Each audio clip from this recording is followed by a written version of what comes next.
गांव के किनारे एक बड़ा सा नारियल का घर था। यह घर किसी अमीर का नहीं बल्कि एक बहुत गरीब परिवार का था।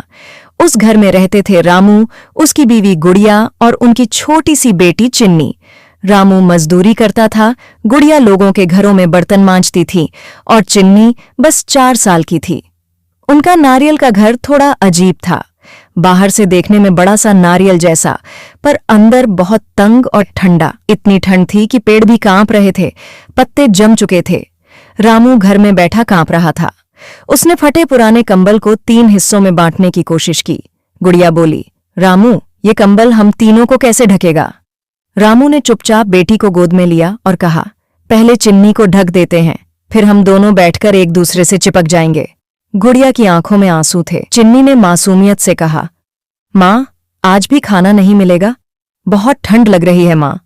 रामू ने गहरी सांस ली और कहा, मेरी बेटी, तुम फिक्र मत करो, मैं अभी कुछ इंतजाम करता हूँ, तुम्हारे लिए कुछ खाने को जरूर लाऊंगा। रामू ठंडी हवा में बाहर निकला। उसके पैरों में चप्पल भी नहीं थी। रात का समय, पूरा गांव सो रहा था। चारों तरफ धुंध और ठंडी हवाएं। वह गांव के चौपाल की तरफ गया, सोचा शायद कोई सूखी लकड़ी मिल जाए, मगर वहां कुछ नहीं था। अचानक उसने एक टूटा हुआ नारियल का गोला देखा। उसने सोचा, अगर इसे घर ले जाऊं तो चूल्हा जल सकता है। वह उसे खींचता हुआ घर ले आया। गुड़िया ने नाराज होकर कहा, ये क्या है रामू, लकड़ी नहीं मिली क्या? हम कब से तुम्हारा इंतजार कर रहे हैं। इतनी ठंड हो रही है घर में, आग जलाए बिना कैसे गुजारा होगा? रामू बोला, नहीं, पर यह नारियल का खोल जल जाएगा, कम से कम गर्मी तो मिलेगी। रामू ने नारियल का गोला तोड़ा। अंदर से थोड़ी सूखी गिरी और थोड़ी नमी थी। गुड़िया ने जल्दी से गिरी निकाली, चिन्नी को दी। खा ले बेटी, यही हमारा खाना है आज। चिन्नी ने मुस्कुराते हुए कहा, नहीं माँ, ये तो खाने में बहुत स्वादिष्ट है। मुझे बिल्कुल नहीं पता था कि नारियल खाने में इतना टेस्टी होता है। गुड़िया की आंखें भर आईं। रामू ने खोल जलाया। थोड़ी आग हुई। नारियल की खुशबू पूरे घर में फैल गई। तीनों उसके पास बैठकर आग सेकने लगे। गुड़िया बोली, सोचो रामू, अगर हमारा घर भी जल गया तो? रामू हंसते हुए बोला, मत डर, हमारा नारियल का घर इतना बड़ा है कि ये छोटा सा खोल उसे कुछ नहीं बिगाड़ेगा। इतने में तेज हवा चलने लगी। नारियल का घर हिलने लगा। गुड़िया डर गई। रामू, मुझे बहुत डर लग रहा है। अचानक से इतनी तेज आंधी आ गई है, हमारा घर तो बहुत जोर से हिल रहा है। अगर ये गिर गया तो क्या होगा? रामू बोला, नहीं, ये घर पेड़ पर बना है, नारियल के तनों से बंधा है, लेकिन अगर बहुत हवा चली तो? उसकी बात पूरी भी नहीं हुई थी कि एक तेज झोंका आया और घर की एक दीवार में दरार पड़ गई। चिन्नी जोर से रोने लगी, पापा, हमारा घर गिर जाएगा। रामू ने बेटी को सीने से लगाया। नहीं पगली, जब तक पापा है कुछ नहीं होगा। रामू ने रस्सी उठाई और घर के खंभों को बांधने लगा। हाथ जम गए, लेकिन उसने हार नहीं मानी। गुड़िया अंदर से आवाज दे रही थी, जल्दी कर, दीवार टूट रही है। काफी मेहनत के बाद रामू ने घर को बांध दिया। रात का बाकी समय तीनों ने एक दूसरे को गले लगाकर बिताया। कंबल छोटा था, पर प्यार बड़ा था। सुबह हुई, सूरज निकला, धूप फैली। रामू ने आकाश की ओर देखा और मुस्कुराया। एक रात और कट गई गुड़िया, हमने उस तूफान को पार कर लिया। देखा गुड़िया, मैंने कहा था ना, हमारा नारियल का घर सबसे अलग और सबसे मजबूत है। जैसे जैसे हवाएं चलीं, वैसे वैसे ये घर डटकर खड़ा रहा। हाँ रामू, तुम बिल्कुल सही कह रहे थे। सच में जितनी तेज आंधी आई, उतनी ही ताकत से हमने एक दूसरे का साथ निभाया। चिन्नी मासूम हंसी हंसते हुए बोली, माँ, आज खाना मिलेगा? रामू बोला, हाँ बेटी, आज पापा गांव जाकर काम करेंगे और शाम को दावत होगी, गरम गरम खाना। रामू जल्दी से बाहर निकल गया। बाहर धूप तो थी, लेकिन ठंडी हवा अब भी चल रही थी। खेतों के रास्ते गांव की ओर जाने लगा। चलते चलते उसके मन में कई ख्याल आए। कितनी मुश्किल जिंदगी है, न जाने कब हमारा वक्त बदलेगा, पर मुझे हार नहीं माननी है। चिन्नी की हंसी ही मेरी ताकत है। उधर नारियल के घर में गुड़िया बर्तन धो रही थी। घर की एक दीवार अब भी दरकी हुई थी। वह सोच रही थी, अगर फिर तेज हवा आई तो ये घर टिकेगा भी या नहीं। तभी उसने देखा, चिन्नी बाहर नारियल के पत्तों से खेल रही है। ठंडी हवा में उसके छोटे छोटे हाथ लाल हो गए थे, लेकिन वो मुस्कुरा रही थी। गुड़िया ने उसे पास बुलाया, बेटी, ठंड लग जाएगी, अंदर आ जाओ। चिन्नी दौड़ती हुई आई और बोली, जब ये घर बड़ा हो जाएगा तो हम उसकी छत से सूरज उगता हुआ देखेंगे ना, और फिर मुझे खेलने के लिए बाहर भी नहीं जाना पड़ेगा। मैं तो छत पर ही खेल सकूंगी।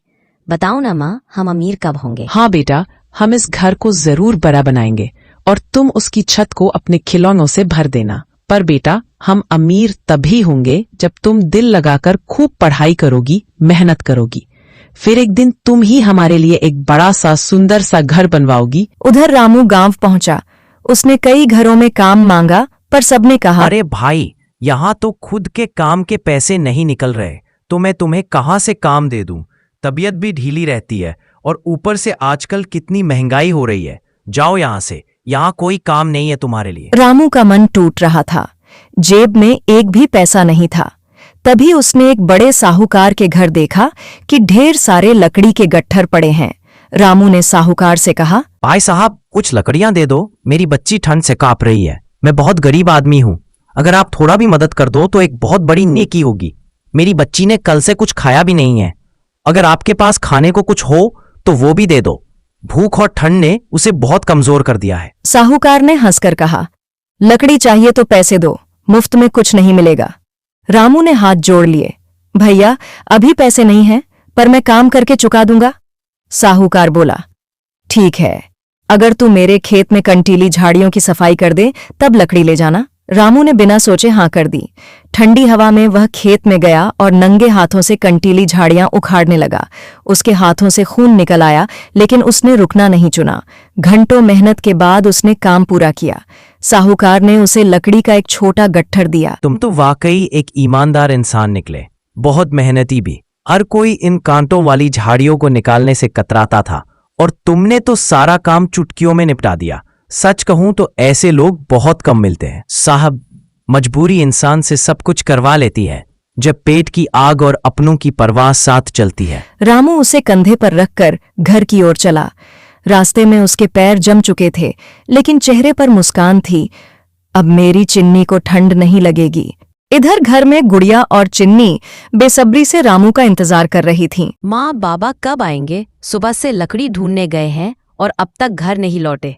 मुझे तो उनकी बहुत फिक्र हो रही है। पता नहीं बाबा किस हाल में होंगे। ठंड भी बहुत ज्यादा है, कहीं उन्हें कुछ हो न गया हो। मेरा मन बहुत घबरा रहा है। माँ, आप एक बार बाहर जाकर देखो ना, शायद रास्ते में ही हो। बिटिया, तुम फिक्र मत करो, तुम्हारे बाबा बहुत बहादुर है। देखना, वो लकड़ी लेकर ही आएंगे। वो भी तुम्हारे लिए ही मेहनत कर रहे होंगे ताकि उनकी छोटी सी चिन्नी को किसी भी तरह ठंड से बचा सकें। उन्हें सिर्फ तुम्हारी परवाह है और जब तक उनका प्यार और हौसला साथ है तब तक वो हर मुश्किल पार कर लेंगे। बस तुम मुस्कुराती रहो, यही उनके लिए सबसे बड़ी ताकत है। जैसे ही रामू आया, चिन्नी दौड़कर उसकी गोद में कूद पड़ी। पापा, आप आ गए लाए। पता है, मैं और माँ कब से आपका इंतजार कर रहे थे। आप सुबह से बाहर गए थे और अब घर आए हो। कितना सुकून मिल रहा है आपको देखकर। पापा, क्या मैं आपके लिए पानी लाऊं? कहीं आप थक तो नहीं गए?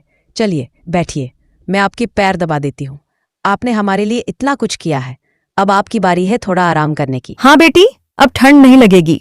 गुड़िया ने भी राहत की सांस ली। रामू ने चूल्हा जलाया। जैसे ही आग की लपटें उठीं, तीनों उसके पास बैठ गए। चिन्नी ने कहा, पापा, अब इस चूल्हे पर गरम गरम रोटियां बनेंगी ना, और पनीर की सब्जी भी। मुझे पनीर बहुत ज्यादा पसंद है। कितना मजा आएगा ना खाने में। कल से तो कुछ भी नहीं खाया था। सच में बहुत भूख लगी है। अच्छा हुआ जो आप लकड़ी ले आए। माँ, अब जल्दी से रोटी बनाओ ना, मुझे बहुत भूख लग रही है। मैं इंतजार नहीं कर पा रही। देखो तो कितना प्यारा सा माहौल हो गया है। आग जल रही है, घर गर्म हो गया है और अब सब साथ बैठकर खाना खाएंगे। बिटिया, अभी घर में बनाने को कुछ भी नहीं है। अन्न का एक दाना भी नहीं बचा है। आज भी तुम्हें नारियल की गिरी खानी पड़ेगी। मुझे मालूम है कि तुमने कल से ठीक से खाना नहीं खाया और अब भी तुम्हारे मासूम चेहरे पर वही भूख और इंतजार है। पर मैं तुमसे वादा करता हूँ, बहुत पक्का वादा, कल तक मैं कुछ ना कुछ खाने का जरूर इंतजाम कर लूंगा, चाहे मुझे कितनी भी दूर क्यों ना जाना पड़े। रामू, तुम बिल्कुल ठीक कह रहे हो। हम चिन्नी के लिए हर हाल में मेहनत करेंगे। कल से मैं भी बड़े बड़े घरों में जाकर काम मांगूंगी। जो भी काम मिलेगा, झाड़ू, पोंछा, बर्तन, कपड़े धोना, सब कर लूंगी। चाहे मुझे दिन में 3 घरों में ही क्यों ना काम करना पड़े, मैं पीछे नहीं हटूंगी। हमारी चिन्नी को भूखे पेट नहीं सोने दूंगी और न ही ठंड में कांपने दूंगी। तुम बाहर मेहनत करोगे, मैं घर घर जाकर काम करूंगी और एक दिन ऐसा आएगा जब हमारी बच्ची को किसी चीज की कमी नहीं होगी। अचानक फिर तेज हवा चलने लगी। नारियल का घर फिर हिलने लगा। रामू घबराकर बाहर गया और रस्सी से घर को और कसकर बांधा। तभी पेड़ से कुछ नारियल नीचे गिरे। रामू के चेहरे पर खुशी आ गई। उसने 2 नारियल उठाए और अंदर आया। गुड़िया मुस्कुराई। आज हमारी बिटिया नारियल पानी पिएगी। देखो बेटा, तुम्हारे लिए अपना ही पेड़ से नारियल नीचे गिर गया। मैं तो बस ऊपर रस्सी ठीक कर रहा था और अचानक 2-3 नारियल खुद ब खुद नीचे आ गिरे, जैसे किसी ने ऊपर से हमारे लिए भेजे हों। देखा बेटा, जब सच्चे दिल से भूख लगती है ना, तो अल्लाह हर जगह से खाना भेज देता है। उसे हमारे हालात पता होते हैं। वो देख रहा होता है कि कब उसके बंदों को जरूरत है और फिर वो किसी न किसी बहाने मदद पहुंचा देता है। आज तुम्हें प्यास भी बुझेगी और पेट को भी थोड़ा आराम मिलेगा। ये छोटा सा नारियल ही सही, पर इसमें अल्लाह की बहुत बड़ी नेमत छुपी है। चलो अब मुस्कुराओ और इसे पीकर ताजा हो जाओ। तुम्हारी मुस्कान ही तो हमारी सबसे बड़ी दौलत है। वाह पापा, आप बिल्कुल सही कह रहे हैं। नारियल सच में बहुत अच्छा लगता है खाने में। इसका स्वाद मीठा, ठंडा और बहुत ही ताजगी भरा होता है। जब ये मुंह में जाता है तो लगता है जैसे अंदर तक सुकून उतर रहा हो। और फिर माँ ने भी तो कितनी बार बताया है कि नारियल पानी से शरीर को ताकत मिलती है, थकान दूर होती है और पेट भी भर जाता है। इतने दिनों से जब हमारे पास ठीक से खाना भी नहीं था। अब आज पेड़ से खुद ब खुद नारियल गिरना कोई आम बात नहीं है। ये ऊपर वाले की रहमत है, जो हमारी हालत देख रहा है और हमें बिना कहे ही मदद भेज रहा है। सच कहूं पापा, तो ऐसा लग रहा है जैसे हमारे नसीब ने आज मुस्कुराना शुरू कर दिया है। और सबसे बड़ी खुशी की बात यह है कि हम तीनों, आप, माँ और मैं, साथ बैठकर इसे बांटेंगे, एक साथ पिएंगे, हंसेंगे, बातें करेंगे। और जब ऐसा पल आता है ना पापा, तो चाहे घर मिट्टी का हो या नारियल का बना हो, वो एक राजमहल से कम नहीं लगता। रामू ने एक नारियल फोड़कर चिन्नी को दिया। चिन्नी ने खुशी से कहा, पापा, ये सबसे अच्छा खाना है। अरे, ये तो वही रामू है। मुझे बिल्कुल नहीं पता था कि इसकी हालत इतनी खराब है। ये तो कितना गरीब है, कैसे मुश्किलों में जी रहा है, और फिर भी कभी मुंह से कोई शिकायत नहीं निकाली। मैं तो हमेशा उसे यूं ही आम आदमी समझकर नजरअंदाज करता रहा, पर आज जब उसकी हालत अपनी आंखों से देखी तो दिल सच में दहल गया। मुझे अब अपने आप पर शर्म आ रही है कि मैं कैसे इस इंसान के सामने इतना बेरुखा बना रहा। अगर मुझे पहले से पता होता कि रामू और उसका परिवार इस कदर तंगी से जूझ रहे हैं, तो मैं बिना एक शब्द कहे, बिना किसी मेहनत के उसे ढेर सारी लकड़ियां दे देता। उसके जैसे मेहनती और ईमानदार इंसान को मदद की सबसे ज्यादा जरूरत है। अब देर नहीं करूंगा, मैं अभी उसके लिए कुछ अच्छा खाने को लेकर आता हूं। गरम रोटियां, सब्जी, शायद कुछ मीठा भी, ताकि उसकी छोटी सी बेटी चिन्नी के चेहरे पर एक बार फिर मुस्कान आ सके। आज मैं जो कर सकता हूं वो सब करूंगा। अब मैं बस यही चाहता हूं कि मेरी ये छोटी सी मदद उसके लिए सुकून बन जाए।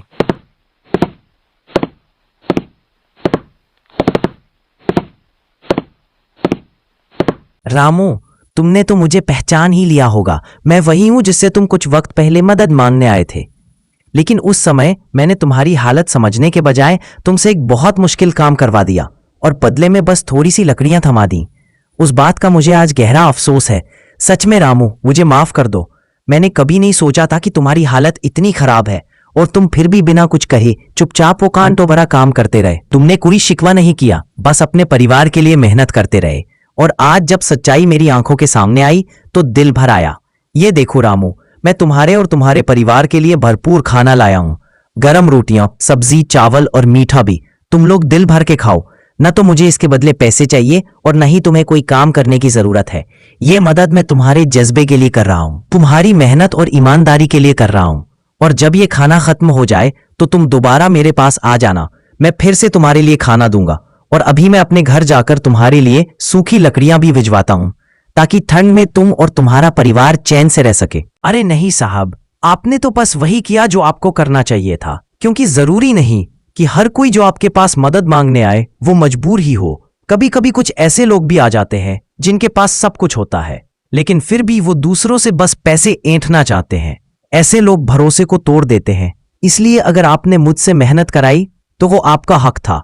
आपने किसी गलत सोच के चलते नहीं, बल्कि एहतियात के तौर पर किया। मगर अब जब आपको अपनी गलती का एहसास हुआ तो आपने जो किया वो मेरे लिए किसी सपने से कम नहीं है। आपने मुझे और मेरे परिवार को इतना सारा खाना दे दिया, रोटियां, चावल, सब्जी, और वो भी दिल से, बिना किसी शर्त के। इसके लिए आपका जितना भी शुक्रिया करूं कम है। सच कहूं तो साहब, मुझे अब तक अपनी आंखों पर यकीन नहीं हो रहा। मैं इतना सारा खाना अपने घर में देख रहा हूं। अरे वाह, अब तो हम रोज ढेर सारा खाना खाएंगे।